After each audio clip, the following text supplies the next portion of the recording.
I've said before, and I want to say again, that online gender-based violence is not receiving the response it warrants. We have for so long lived under this false comfort that online gender-based violence is just a virtual thing that happens behind our screens and keyboards. It has been really tough for activists to quantify and argue the psychosocial and economic impact of online gender-based violence on the lives of women.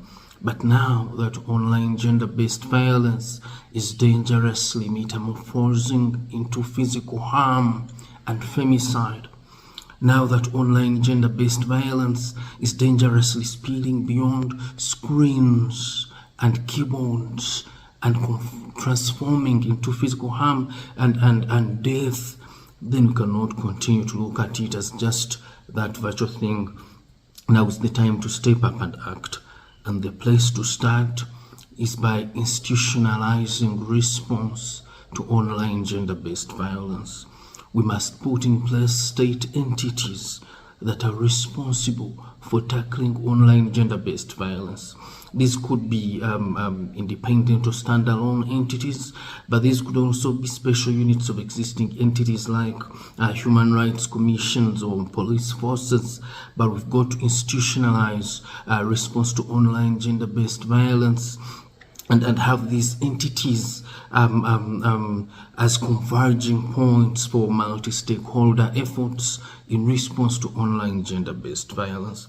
Secondly, our legal and policy frameworks have got to explicitly reflect online gender-based violence, have got to explicitly amplify response to online gender-based violence, because as things stand right now, our legal and policy regime lags behind and has failed to catch up with the dynamics and intricacies of online gender-based violence. The third area we need to work on is strengthening the capacities of law enforcers and the justice system to respond to online gender-based violence. We must also go ahead and empower women with the skills they need to secure themselves online, with the resources they need to secure themselves online, and also with the resources they need for psychosocial support. Finally, we've got to create awareness around online gender-based violence.